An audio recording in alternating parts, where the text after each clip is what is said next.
Good evening. तो चलिए शुरू करते हैं 13 मार्च के इंपॉर्टेंट करंट को। यहाँ पर पहला सवाल है, नायब सिंह सैनी किस राज्य के नए मुख्यमंत्री बने हैं? तो आंसर होगा हरियाणा।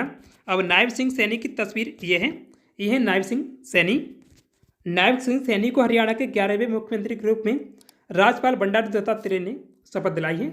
मनोहर लाल खट्टर 26 अक्टूबर 2014 से हरियाणा के मुख्यमंत्री थे, लेकिन अभी उन्होंने अपने पद से इस्तीफा दे दिया है। मनोहर लाल खट्टर राज्य में बीजेपी और जेजेपी के गठबंधन की सरकार का नेतृत्व कर रहे थे। 12 मार्च 2024 को ही दुष्यंत चौटाला के नेतृत्व वाली जननायक जनता पार्टी यानी जेजेपी ने राज्य में अपने भाजपा के साथ अपना गठबंधन तोड़ लिया है। मनोहर लाल खट्टर हरियाणा में भाजपा के पहले मुख्यमंत्री थे। पिछले लोकसभा चुनाव में नायब सिंह सैनी कुरुक्षेत्र से बीजेपी के सांसद चुने गए थे और हरियाणा बीजेपी के वे अभी अध्यक्ष भी हैं। और हरियाणा की लोकेशन मैप में यहाँ है। इसकी राजधानी चंडीगढ़। मुख्यमंत्री अभी नायब सैनी बने हैं और राज्यपाल बंडारू दत्तात्रेय। अभी सवेरा योजना हरियाणा के द्वारा लॉन्च की गई थी महिलाओं में स्तन कैंसर का पता लगाने के लिए। फर्स्ट खेलो इंडिया पैरा गेम्स 2023 इसमें टॉप पर रहा था हरियाणा। ये नई दिल्ली में आयोजित किए गए थे और उज्ज्वला या गौरैया इनका शुभंकर था। विजय हरारे ट्रॉफी 2023-24 का विजेता हरियाणा रहा था। 37वां अंतर्राष्ट्रीय सूरजकुंड मेला 2024 फरीदाबाद में आयोजित किया गया।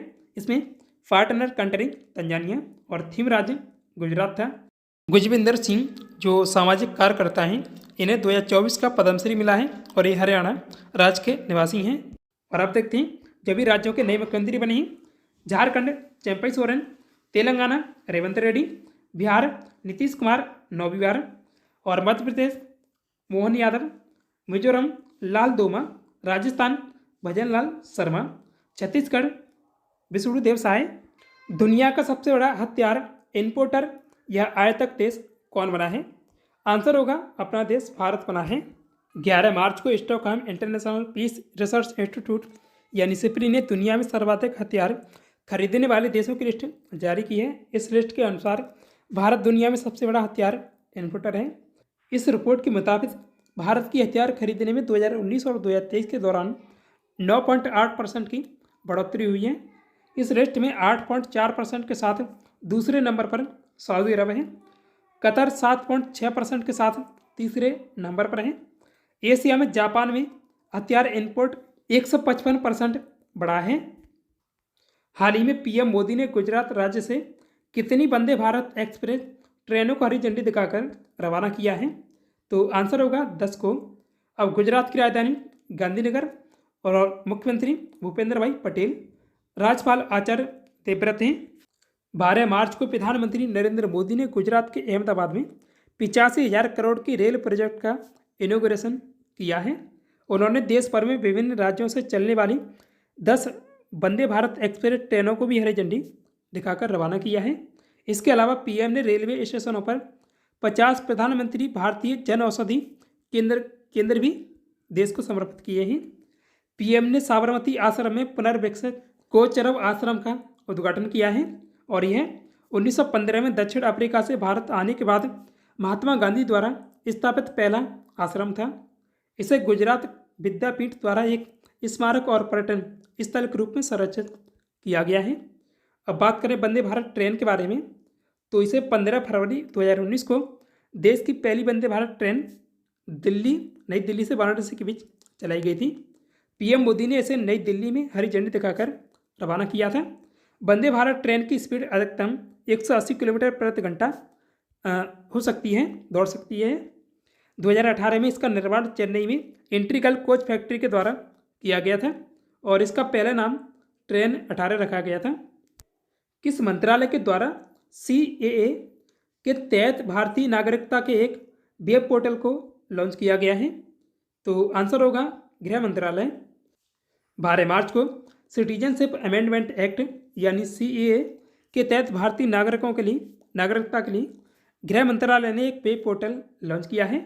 इसके तहत पाकिस्तान, अफगानिस्तान और बांग्लादेश से भारत आए गैर मुस्लिम शरणार्थियों से नागरिकता के लिए आवेदन मांगे गए हैं। केंद्र सरकार ने 11 मार्च को CAA का नोटिफिकेशन जारी किया था। इसके साथ ही ये कानून देश भर में लागू हो गया है। 31 दिसंबर 2014 से पहले पाकिस्तान, अफगानिस्तान, बांग्लादेश से आए, भारत आए हिंदू, सिख, बौद्ध, जैन, पारसी और ईसाई समुदाय के लोगों को नागरिकता मिलेगी। 10 से 13 मार्च 2024 तक किस देश के उप प्रधानमंत्री विंस्टन पीटर्स भारत की यात्रा पर आए हैं? तो आंसर होगा न्यूजीलैंड। विंस्टन पीटर्स न्यूजीलैंड के उप प्रधानमंत्री और विदेश मंत्री हैं। अब न्यूजीलैंड की मैप में लोकेशन यहाँ है। इसकी राजधानी वेलिंगटन, मुद्रा डॉलर और प्रधानमंत्री कौन है? Christopher Luxon. हाल ही में वन्यजीव दिवस कब मनाया गया? तो आंसर होगा 3 मार्च को। संयुक्त राष्ट्र महासभा ने 2013 में विश्व वन्यजीव दिवस की घोषणा की थी और यह दिवस पहली बार 2014 को मनाया गया था और यह 1973 में वन्यजीवों और वनस्पतियों की लुप्तप्राय प्रजातियों में अंतर्राष्ट्रीय व्यापार पर कन्वेंशन को अपनाने का प्रतीक है। थाईलैंड देश ने वन्यजीव संरक्षण के लिए इस दिन का प्रस्ताव रखा था और 2024 में इस दिवस की थीम है connecting people and planet, exploring digital innovation in wildlife conservation. हाल ही में संयुक्त राष्ट्र पर्यावरण सभा के 6ठे सत्र का आयोजन कहाँ किया गया? तो आंसर होगा नैरोबी, केन्या में। संयुक्त राष्ट्र पर्यावरण सभा ने केन्या की राजधानी नैरोबी में आयोजित अपने 6ठे सत्र में सतत जीवन शैली से संबंधित भारत के प्रस्ताव को स्वीकार कर लिया है। पर्यावरण पर निर्णय लेने वाली दुनिया की शीर्ष संस्था के रूप में UNEA का लक्ष्य दुनिया भर के सबसे कमजोर लोगों के जीवन में सुधार करते हुए मानवता और प्राकृतिक के बीच सद्भाव बहाल करने में मदद करना है। और अब बात करें UNEP के बारे में। इसका पूरा नाम यूनाइटेड नेशंस एनवायरनमेंट प्रोग्राम है। स्थापना 5 जून 1972 को हुई थी। मुख्यालय नैरोबी, केन्या में है और अध्यक्ष भी इंगर एंडरसन है। हाल ही में किस देश ने अपनी पहली कॉन्टिनेंटल बैलिस्टिक मिसाइल अग्नि 5 का सफल परीक्षण किया है? तो आंसर होगा भारत। 11 मार्च को भारत ने अपनी पहली इंटर कॉन्टिनेंटल बैलिस्टिक मिसाइल अग्नि 5 का सफल परीक्षण किया है। यह missile multiple independently targetable re entry vehicle यानी MIRV टेक्नोलॉजी से लैस है। अग्नि 5 मिसाइल 5000 किलोमीटर से ज़्यादा दूरी तक पार कर सकती है। यह मिसाइल 1.5 टन तक न्यूक्लियर हथियार अपने साथ ले जाने में सक्षम है। इसकी स्पीड मैक 24 है यानी आवाज़ की स्पीड से 24 गुना ज़्यादा है। अग्नि 5 के लॉन्चिंग सिस्टम में कैनिस्टर तकनीक का इस्तेमाल किया गया है। इस वजह से इस मिसाइल को कहीं भी आसानी से ट्रांसपोर्ट किया जा सकता है। हाल ही में किसे global achievement award best teacher award से सम्मानित किया गया है? ये अवार्ड मिला है संजीव शर्मा को। शिक्षा के क्षेत्र में बेहतर कार्य के लिए अतरौली के कंपोजिट विद्यालय के शिक्षक संजीव शर्मा को global achievement best teacher award से सम्मानित किया गया है। यह अवार्ड उन्हें मध्य प्रदेश के नव प्रज्ञा काव्य फाउंडेशन के द्वारा दिया गया है। अब बात करते हैं कुछ प्रमुख पुरस्कारों के बारे में। तो MS स्वामीनाथन पुरस्कार 2024 से BR कमोज को सम्मानित किया गया। खसरा और रुबेला चैंपियन पुरस्कार 2024 ये भारत को मिला है अभी। बॉब जोन्स पुरस्कार 2024 के लिए टाइगर वुड्स को चुना गया है। 33वां GD बिरला पुरस्कार 2023 अदिति सेन डे को मिला है और अदिति सेन डे यह पुरस्कार पाने वाली पहली महिला हैं। 58वां ज्ञानपीठ पुरस्कार 2023 गुलजार और राम मद्रा 4 को मिला है। KPP नामयार पुरस्कार 2024 ये मिला है S सोमनाथ को जो इसरो के अध्यक्ष हैं। 6ठा रविंद्रनाथ टैगोर साहित्यिक पुरस्कार 2023 सुकृता पॉल कुमार को मिला है। इनकी पुस्तक salt and paper selected poems के लिए दिया गया है। 33वां व्यास सम्मान 2023 पुष्पा भारती। उत्तर प्रदेश गौरव सम्मान 2024 ये डॉक्टर ऋतु करदिल और नवीन तिवारी को दिया गया है। असम वैभव अवार्ड 2024 रंजन गोगोई को मिला है। अंतर्राष्ट्रीय सौर गठबंधन का 97वां सदस्य कौन बना है? तो आंसर होगा पनामा। अब पनामा की राजधानी पनामा सिटी और मुद्रा बालबुआ और राष्ट्रपति लॉरेंटिनो कोर्टिजो हैं। पनामा की लोकेशन ये रही मैप में। ये मध्य अमेरिका में स्थित देश है।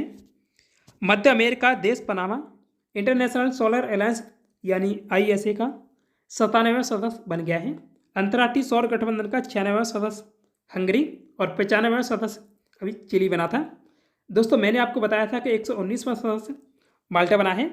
तो माल्टा ने इसके लिए हस्ताक्षर कर दिए हैं लेकिन अभी पूर्ण मान्यता नहीं है। 119 देश ISA के फ्रेमवर्क पर हस्ताक्षर कर चुके हैं, यानी इसका सदस्य बनने के लिए 119 देशों ने हस्ताक्षर किए हैं, लेकिन अभी पूर्णकालिक सदस्य 97 ही बने हैं। तो आप ये दोनों बातें याद रखिएगा। और इंटरनेशनल सोलर अलायंस की स्थापना हुई थी 30 नवंबर 2015 को भारत और फ्रांस के संयुक्त प्रयास से की गई थी। मुख्यालय इसका गुरुग्राम हरियाणा में है और इसके अध्यक्ष अभी RK सिंह हैं। और अभी स्वीडन बना है नाटो का 32वां सदस्य। अंतर्राष्ट्रीय सौर गठबंधन का 119वां सदस्य होगा माल्टा, यानी 119वां सदस्य है, लेकिन अभी पूर्णकालिक सदस्य नहीं है, इसने इस पर हस्ताक्षर कर दिए हैं।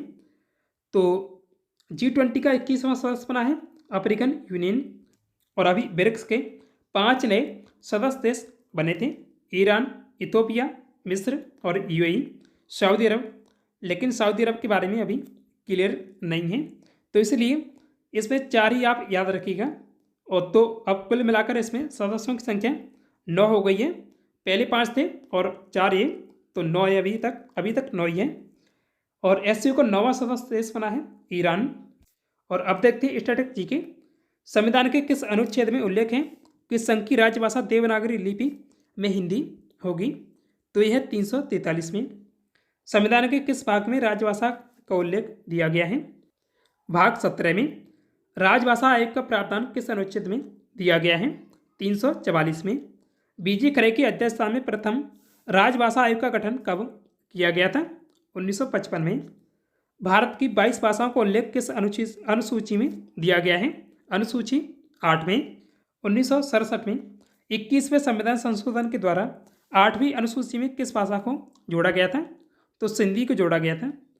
1992 में 71वें संविधान संशोधन के द्वारा 8वीं अनुसूची में 3 भाषाएं जोड़ी गई थीं, मणिपुरी, कोंकणी और नेपाली। और 92वें संविधान संशोधन अधिनियम 2003 के द्वारा 8वीं अनुसूची में 4 भाषाएं शामिल की गई थीं, मैथिली, संताली, डोगरी और बोडो। संविधान के किस अनुच्छेद के अनुसार प्रत्येक राज्य के विधानमंडल को यह अधिकार दिया गया है कि वे 8वीं अनुसूची के अंतर्विष्ट भाषाओं में से किसी एक या अधिक को सरकारी कार्यों के लिए राज्य की सरकारी भाषा के रूप में अंगीकृत कर सकता है? तो ये दिया है 345 में। अब जानते हैं प्रीवियस क्वेश्चन का आंसर। मिस वर्ल्ड 2024 का खिताब किसने जीता है? तो आंसर होगा क्रिस्टीना प्लिसकोवा। और क्रिस्टीना प्लिसकोवा चेक गणराज्य की निवासी हैं। आज के लिए टेस्ट क्वेश्चन। 96वें ऑस्कर अवार्ड 2024 में बेस्ट एक्टर का अवार्ड किसे मिला है? तो इसका उत्तर आप कमेंट कीजिएगा।